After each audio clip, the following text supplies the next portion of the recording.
encore un nouveau jour, encore une nouvelle onction qui va être déversée dans ta vie. Aujourd'hui, nous allons parler de l'onction du pasteur. Vous savez, je lisais un livre qui disait que la Bible anglaise, celle qu'on appelle la King James, qui est la plus connue, ne comporte qu'une seule fois le mot pasteur. C'est étonnant, n'est-ce pas? Surtout lorsqu'on sait que depuis une grande majeure partie de temps, c'est une fonction tellement importante et très répandue. Sans doute encore plus que le sont l'apôtre, le prophète et le docteur. Le pastorat est ce qui est vraiment très répandu dans les milieux dits chrétiens. Dans cette traduction anglaise, la seule référence se trouve dans Éphésiens chapitre 4 verset 11. Et il a donné les uns comme apôtres, les autres comme prophètes, les autres comme évangélistes, les autres comme pasteurs et docteurs. Il existe cependant des allusions à cette fonction dans d'autres passages de l'Écriture. Car le mot grec traduit pour pasteur est également rendu par celui de berger. Vous vous rappelez ce que je disais avec la fonction de pasteur qui est tout autre que ce que nous voyons aujourd'hui. Aujourd'hui, nous avons fait passer la fonction de pasteur comme le prédicateur, alors que normalement, cette fonction pour le pasteur passe en deuxième lieu. La première étant celle de prendre soin. D'ailleurs, Ézéchiel chapitre 34 nous parle que Dieu en voulait aux pasteurs de l'époque parce qu'ils n'avaient pas pris soin des brebis du Seigneur. Non pas qu'ils n'avaient pas prêché, mais qu'ils n'avaient pas pris soin. C'est ce qu'on appelle dans le jargon chrétien la relation d'aide, la cure d'âme, en vue d'une délivrance. Et qui même, quand on parle de cure d'âme, de délivrance, de relation d'aide, beaucoup de milieux chrétiens sont contre ceci. Mais c'est une fonction qui est rattachée à celle du pasteur ainsi que des diacres. Il est un autre terme dont il vous faut absolument avoir connaissance pour ne pas tomber dans la confusion, c'est que le mot grec épiskopos, traduit par évêque, est également traduit par surveillant, car il s'agit du même terme, et les deux mots signifient pasteur. Dans le message d'adieu de Paul aux anciens, il déclara à l'église d'Éphèse « Prenez donc garde vous-même et à tout le troupeau sur lequel le Saint-Esprit vous a établi évêque pour paître l'église du Seigneur, qu'il s'est acquise par son sang. » Et on le voit dans Actes chapitre 20 au verset 28. Et je voudrais ouvrir aussi une parenthèse. Beaucoup me disent, moi, je n'agis qu'avec Dieu. Moi, je ne fais confiance qu'à Dieu. Moi, je fais tout avec Dieu. Je voudrais vous dire ici que dans ce passage, il nous est dit, prenez garde à vous-même et à tout le troupeau sur lequel le Saint-Esprit vous a établi évêque. Nous voyons que ce langage que certains chrétiens usent est totalement erroné, est totalement une mission diabolique que le diable a envoyée contre l'Église et contre les ministres véritables de Dieu. Nous voyons que c'est le Saint-Esprit qui établit. Nous voyons que ce n'est pas un diplôme qui nous établit. Et je voudrais même ouvrir une parenthèse dans la parenthèse.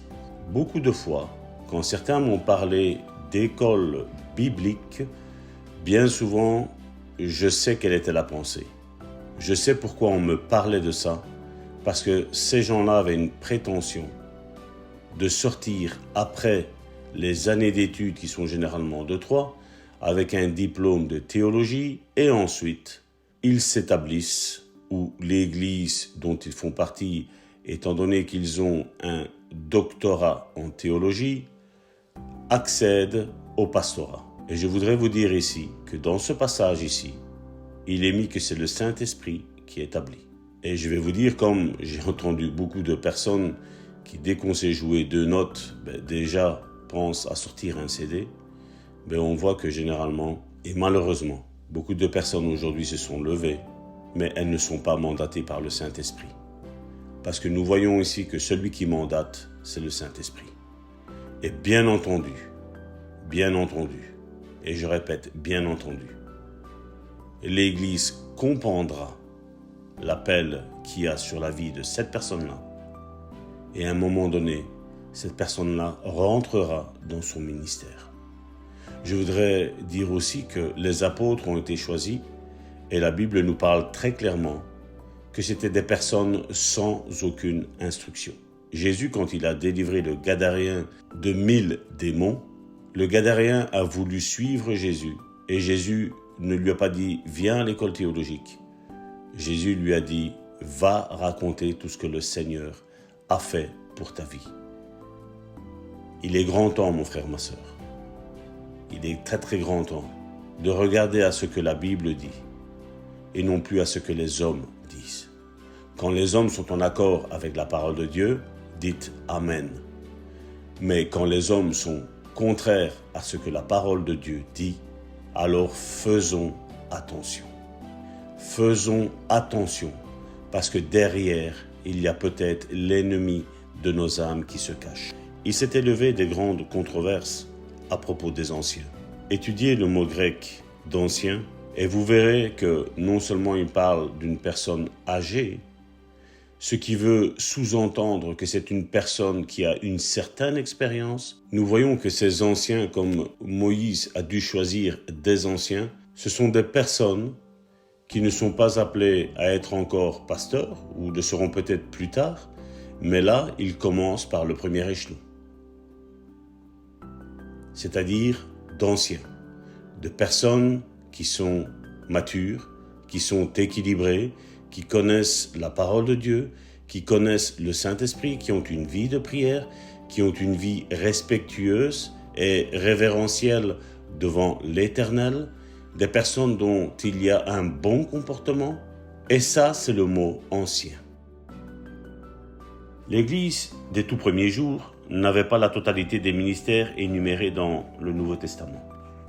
Les seuls ministères manifestés au premier temps de l'Église étaient ceux des apôtres. Puis vient la grande persécution de Jérusalem, et les premiers chrétiens se retrouvèrent dispersés à l'étranger.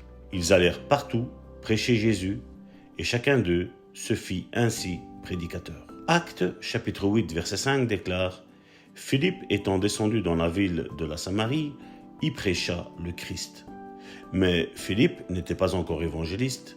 Les apôtres lui avaient imposé les mains, bien entendu, et dans un premier temps, il occupa la fonction de diacre. Ce n'est que bien plus tard, au chapitre 21 de Actes, que nous voyons Paul, Luc et les compagnons descendre à Césarée et s'arrêter dans la maison de Philippe l'évangéliste, la Bible nous dit. Lorsque Dieu commença à susciter des ministères, il fit de Philippe un évangéliste. Il faut du temps pour qu'un ministère s'épanouisse. Vous pouvez vous convertir et même être baptisé de l'Esprit aujourd'hui, et peut-être Dieu vous appelle-t-il au ministère de pasteur, mais vous ne pouvez pas vous mettre à la tâche dès demain, cher ami.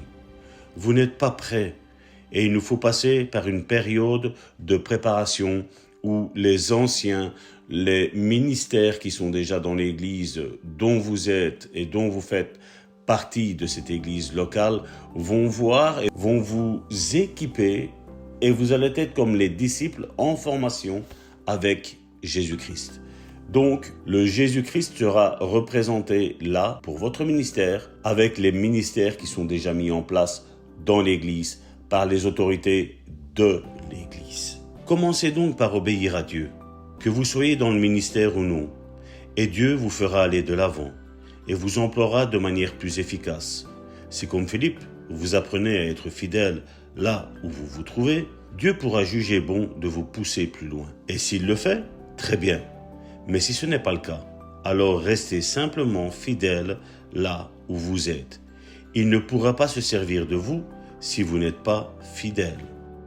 En raison du manque de ministère, l'Église primitive désignait un ancien, donc une personne plus âgée, une personne plus mature, pour veiller sur un petit troupeau particulier.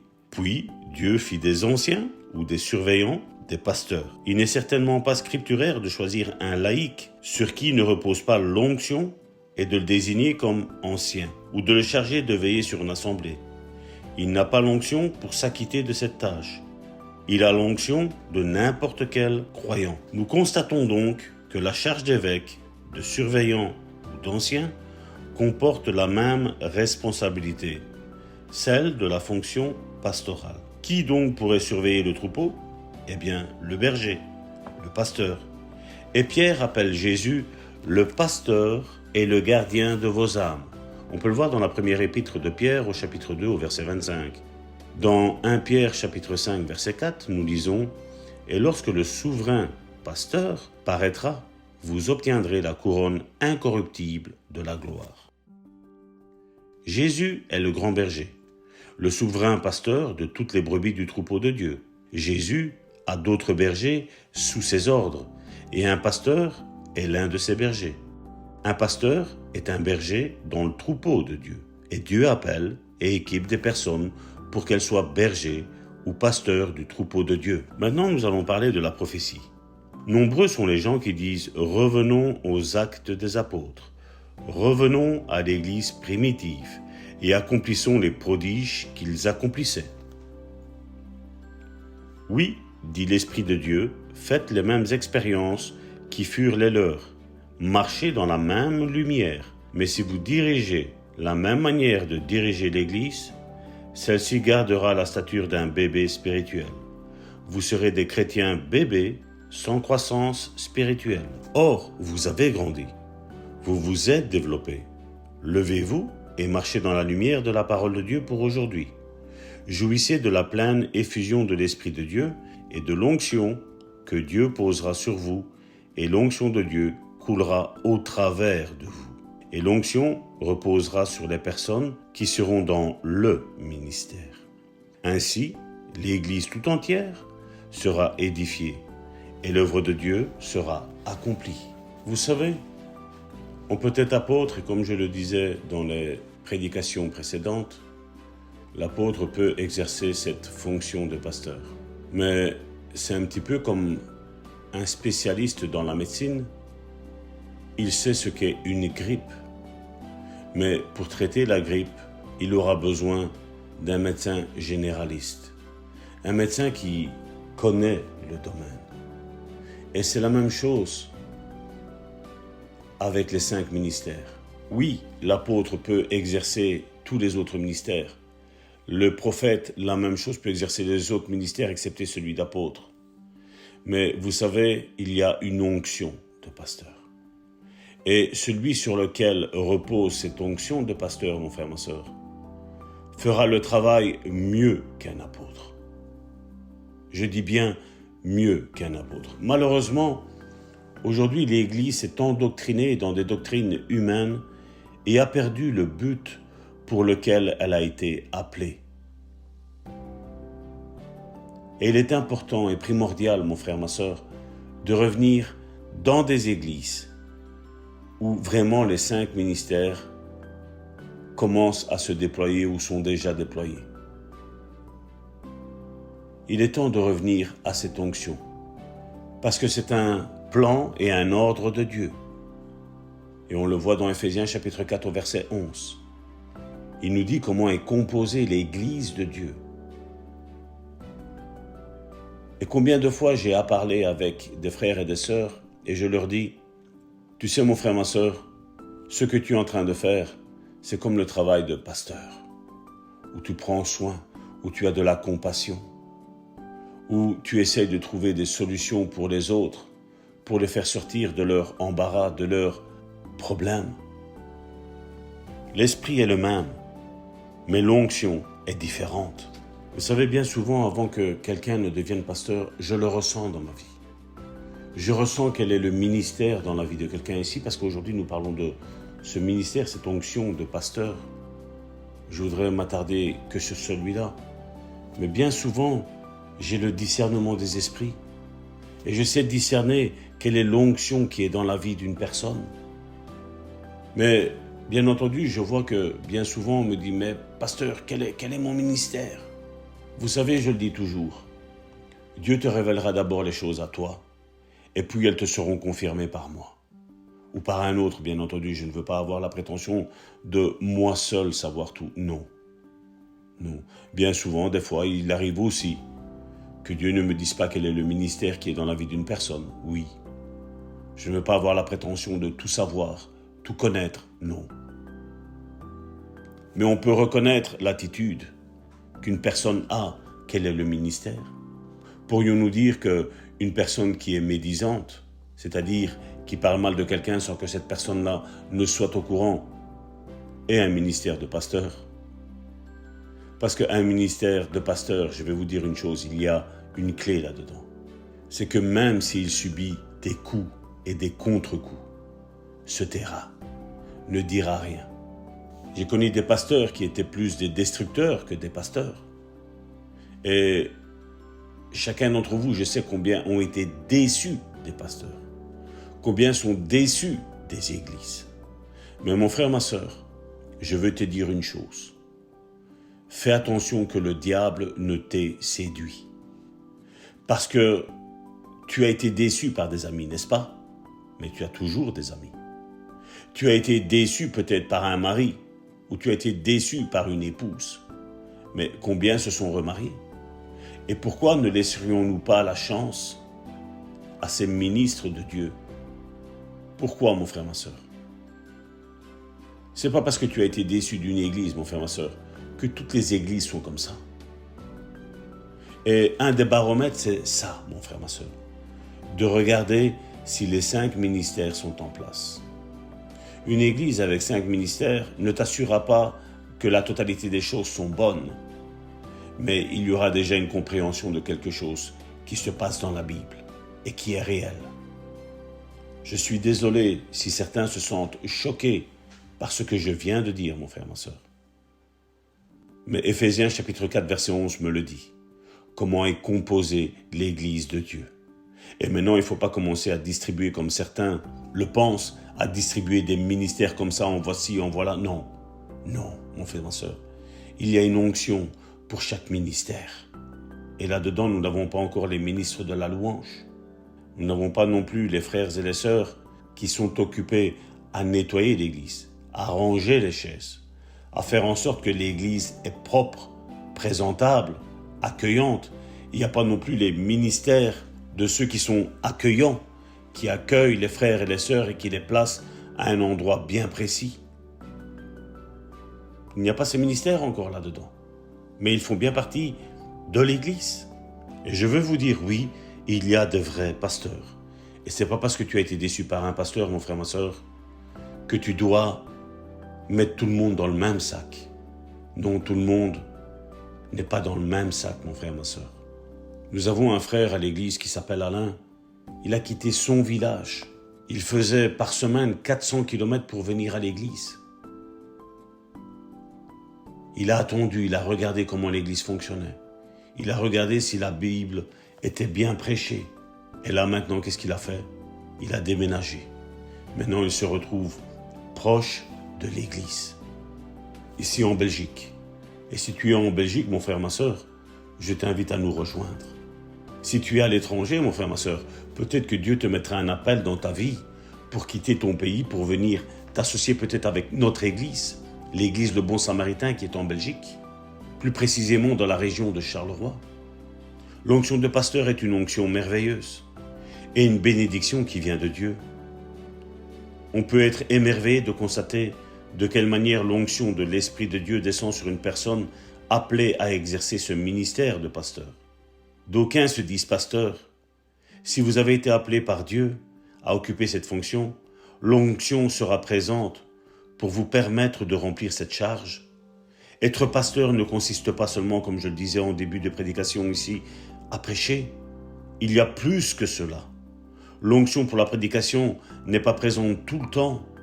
Si tel était le cas, la prédication pourrait épuiser une personne jusqu'à la mort. Mais l'onction descendra sur vous à l'instant où vous rejoindrez la chair pour prêcher.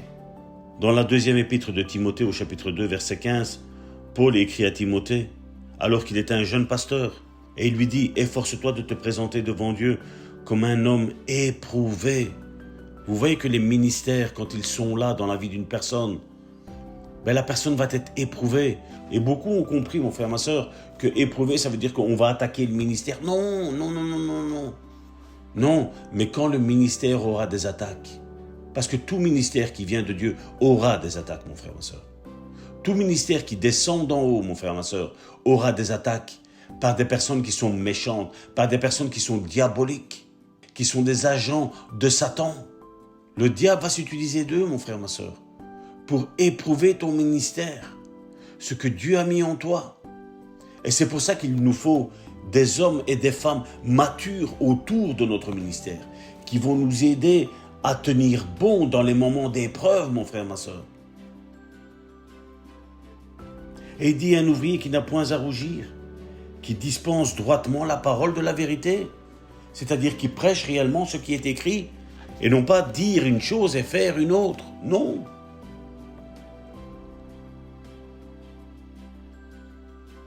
Vous savez, je suis en fonction dans l'église de Bon Samaritain à Charleroi, en Belgique, en tant que pasteur.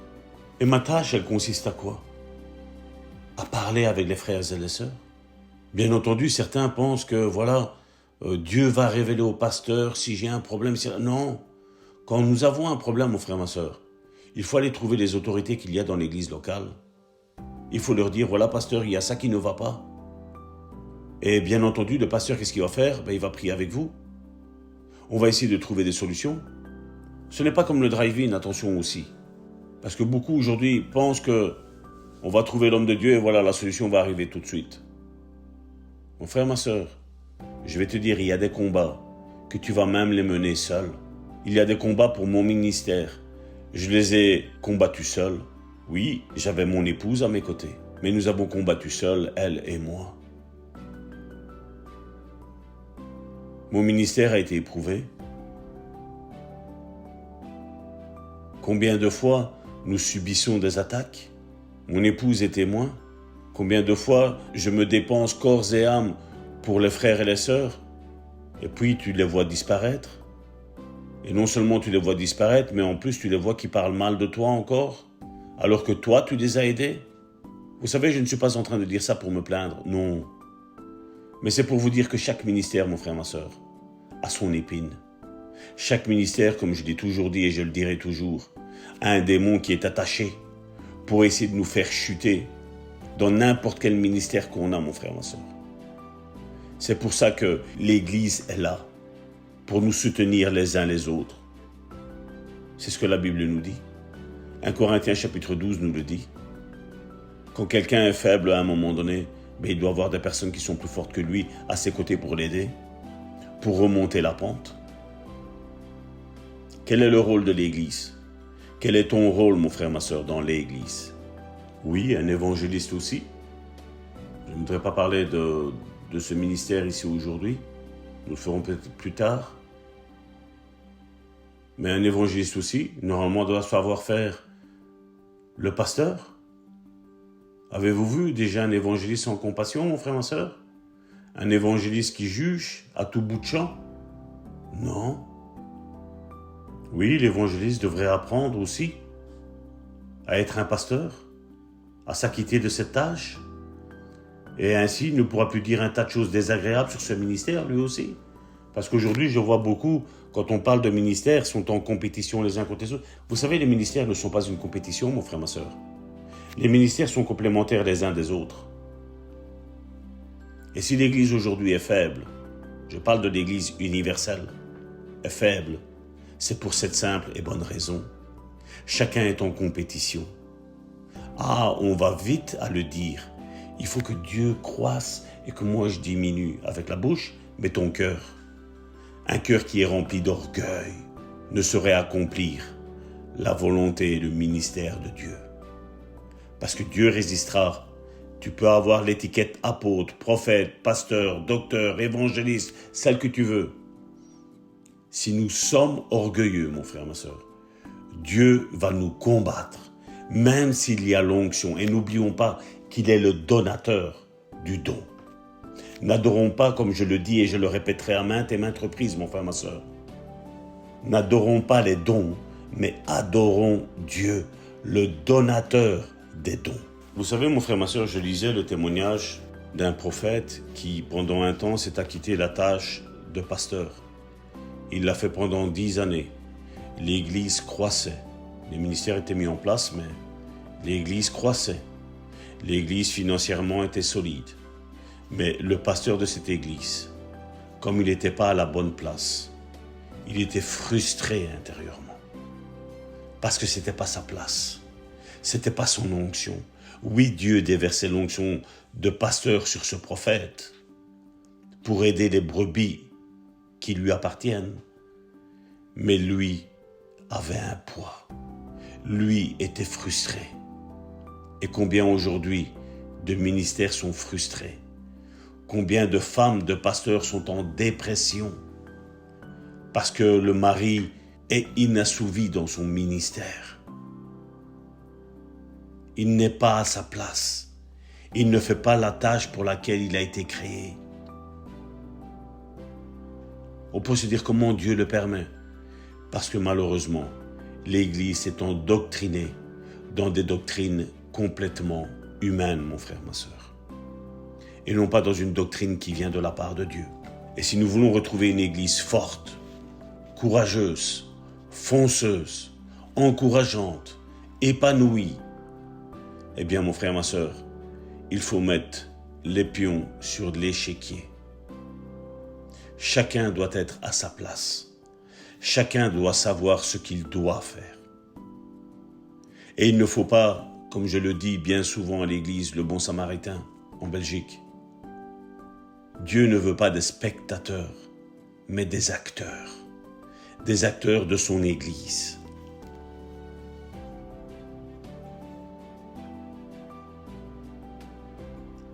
Beaucoup de ministères aujourd'hui sont donnés, mais ils ne sont pas à la bonne place. Ils ne sont pas dans le bon ministère. Parce que malheureusement, on a pris la doctrine de l'homme et on l'a fait pour doctrine de Dieu. Et il nous faut savoir ce à quoi nous sommes appelés. Ce à quoi l'onction qui réside en moi m'appelle à faire. Au sein de mon église locale, beaucoup se sont acquittés d'une fonction qui n'est pas la leur. Au jour de l'Ancien Testament, lorsqu'un individu se mêlait d'une tâche qui n'était pas la sienne, il était frappé de mort instantanément. 2 hommes voulurent pénétrer dans le lieu saint et tombèrent raides morts, mon frère, ma sœur. Pendant la dispensation de la grâce, Dieu soit béni pour la grâce, se mêler d'une fonction qui n'est pas la sienne peut durer un certain temps, mais pas éternellement. La Bible déclare que si l'on ne se juge pas soi-même, tôt ou tard, il faudra passer par le jugement, afin de ne pas être condamné avec le monde. C'est ce que nous dit la première épître aux Corinthiens, au chapitre 11, du verset 31 à 32. Si nous nous jugeons nous-mêmes, nous ne serions pas jugés. Mais quand nous sommes jugés, nous sommes châtiés par le Seigneur, afin que nous ne soyons pas condamnés avec le monde. Et vous savez, bien souvent, quand l'Église ne rentre pas dans les plans que Dieu a formés sur la vie des ministres de Dieu, eh bien, des fois, il y a des conséquences. Il y a des morts, oui, prématurées, mon frère, ma sœur. Parce que n'oublions pas, nous ne faisons pas l'Église. Nous sommes l'Église. Combien aujourd'hui s'improvisent aussi docteurs? On achète des livres, on lit des livres, et puis on fait le docteur. Le Saint-Esprit me dit que, alors que nous l'avons lu dans un livre. Une révélation, mon frère, ma sœur. Je veux ouvrir une parenthèse et vous dire comment on reçoit une révélation. La révélation, tu l'auras, mon frère, ma sœur, quand tu auras une vie de prière intense. La révélation, tu l'auras, mon frère, ma sœur, quand tu auras cette révélation intense de la prière. Ensuite, tu auras soif de méditer la parole de Dieu. Et Dieu fera ressortir dans la parole de Dieu des mots-clés, des versets clés, des contextes clés, mon frère, ma sœur.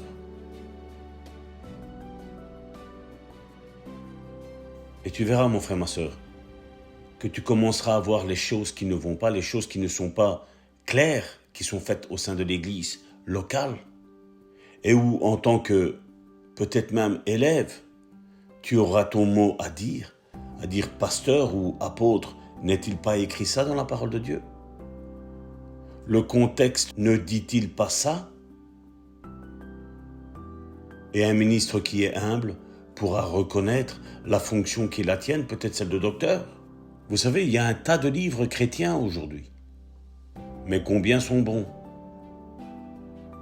Ah oui, c'est pas parce qu'un verset est cité que ça veut forcément dire ce que ça veut dire. il faut d'abord recevoir l'appel et l'onction de Dieu pour se faire, ou alors renoncer à votre idée. Oui, l'appel vient dans ton fort intérieur. Ensuite, tu reçois l'onction par ton Père spirituel qui va reconnaître, qui connaît son Fils et qui va dire oui, tu es bien appelé à cela. Qui va voir le fruit de ta vie, mon frère, ma sœur. Beaucoup n'ont pas reçu l'onction pour prêcher. Et je voudrais dire, n'essayez même pas de le faire. Certains veulent prêcher juste pour se mettre de l'avant, pour dire voilà, moi je connais quelque chose, moi je sais quelque chose. N'essayez pas, mon frère, ma sœur, de vous acquitter d'une fonction sans appel et sans onction pour cette tâche bien spécifique. C'est pour ça que jamais je ne ferai quelque chose que Dieu ne m'a pas appelé à faire. Oh, vous savez combien de fois j'ai parlé avec des frères et des sœurs qui ont des soucis et à la fin je n'ai même pas prié pour eux. Pourquoi? Parce que l'esprit en moi me faisait comprendre que l'esprit ne les connaissait même pas. Ils n'étaient même pas convertis. Ils avaient des prétentions, je ne dis pas le contraire. Mais l'esprit ne les connaissait pas. Ils n'avaient même pas de relation avec la Bible. Vous savez, on n'est pas là pour nous mettre de l'avant. Nous devons être appelés à faire quelque chose et faire ce pourquoi nous sommes appelés et pas faire autre chose, mon frère, ma sœur. Et c'est pour cette raison que je me tiens à ce que le Seigneur m'a confié. Que ce soit la prédication ou l'enseignement, peu importe le sujet que j'enseigne ou le point de départ, je me retrouve toujours en train de prêcher la foi et la guérison, mon frère, ma sœur. Et dès que j'aborde cette âme, je m'envole, je prends mes ailes, comme le pasteur Kenneth Hagin le disait. Lui aussi était un homme puissamment utilisé dans la foi et la guérison. Vous savez, dans mon ministère, j'ai un point faible. C'est le livre de l'Apocalypse. C'est un livre que je n'ai pas trop médité. Mais je ne ressens pas le besoin parce que Dieu m'a appelé à autre chose. Certains savent des points bien précis. On va t'être enlevé avant, pendant, après la tribulation. Je vais vous dire quelque chose. Pour moi, Salvatore, ça ne m'intéresse pas. Pour moi, ce qui m'importe, je ne veux pas dénigrer ceux qui le font, mon frère, ma sœur. Attention, je ne veux pas les dénigrer. Mais pour ma part, pour mon appel, peu importe ces choses-là. Ce qui compte, c'est d'être prêt pour quand le Seigneur vient. Qu'il vienne avant la tribulation, pendant ou après la tribulation, ça m'importe peu pour moi. Je ne dis pas que ce n'est pas important. J'apprécie ces docteurs de la parole de Dieu. J'apprécie le travail que Mario Massicotte fait, je vous dis sincèrement. Je crois qu'à notre époque, c'est l'un des meilleurs à ce sujet. C'est un homme de Dieu vraiment rempli de Dieu. Je ne dis pas que je n'étudie pas, j'écoute, j'apprends de ce qu'il dit. Parce que nous avons besoin des uns des autres. Comme je vous l'ai dit, je n'ai pas la prétention de tout savoir. Et jamais je ne le dirai. Mais ce que je sais, ce que j'ai vécu, ce sera un point ferme dans ma vie, mon frère, ma soeur. Vous savez, mon frère, ma soeur, je vais vous dire un petit secret. Ne le répétez à personne. Je vous le dis juste à vous. Non, je rigole, mon frère, ma soeur. Quand Dieu nous appelle à une tâche, mon frère, ma soeur, c'est quelque chose qui bouillonne en nous. Et je sais que bien souvent, on a envie de rentrer dans ça rapidement. Je vais te dire une chose, mon frère, ma soeur. Même si nous savons que le Seigneur est aux portes, que d'un moment donné à l'autre, il arrive, ne soyons pas pressés. Faites confiance à l'autorité que Dieu a placée sur votre vie. Que ce soit l'apôtre, le prophète, l'évangéliste, le pasteur, le docteur. Faites confiance. S'il n'y a qu'un seul ministère, je pourrais vous dire de faire attention. Mais si les 5 ministères sont bien présents dans votre église, mon frère, ma soeur, ne courez pas. Faites-leur confiance. Parce que s'ils sont au point où ils en sont, mon frère, ma soeur, c'est qu'ils ont été éprouvés. Faites confiance. Si cette église est selon la parole de Dieu, qui marche selon la parole de Dieu, faites confiance. Ne faites pas confiance, bien entendu, si c'est tout et n'importe quoi qui est fait. Faites attention quand l'argent y est prêché aussi. Je ne dis pas qu'il ne faut pas en parler, non. Comme je le dis bien souvent, le chrétien sait ce qu'il doit faire. C'est facile de dire de ne pas faire confiance au Seigneur quand on ne vit pas les choses. Combien veulent que vous leur fassiez des choses gratuitement? Mais eux, quand ils doivent vous faire quelque chose, vous payez avec la salière. Ils salent leur facture ou leur prestation. Vous savez, c'est un sujet que je ne parle pas là pour dire une chose ou une autre. Non, mon frère, ma soeur. Je veux dire une réalité. Une réalité qui est bien celle-là. Vous savez, quand je regarde un homme comme George Muller, aujourd'hui on loue George Muller. Et pour moi, c'était un excellent homme de foi, un excellent homme de Dieu. Mais comme il a galéré, parce que tout le monde attendait sa chute à cette époque. Ça, c'est quelque chose qu'on ne parle pas beaucoup, hein, mon frère, ma soeur. Mais moi, je peux vous le dire. Beaucoup attendent la chute. Mais d'un autre côté, ils adorent Dieu. Je dis non, mon frère, ma soeur. Non. Sachons reconnaître le vrai du faux.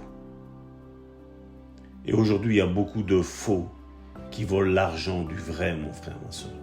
Ça, je peux vous le certifier, mon frère, ma soeur. Quand on reconnaît une onction sur une personne, mon frère, ma soeur, sachons faire du bien.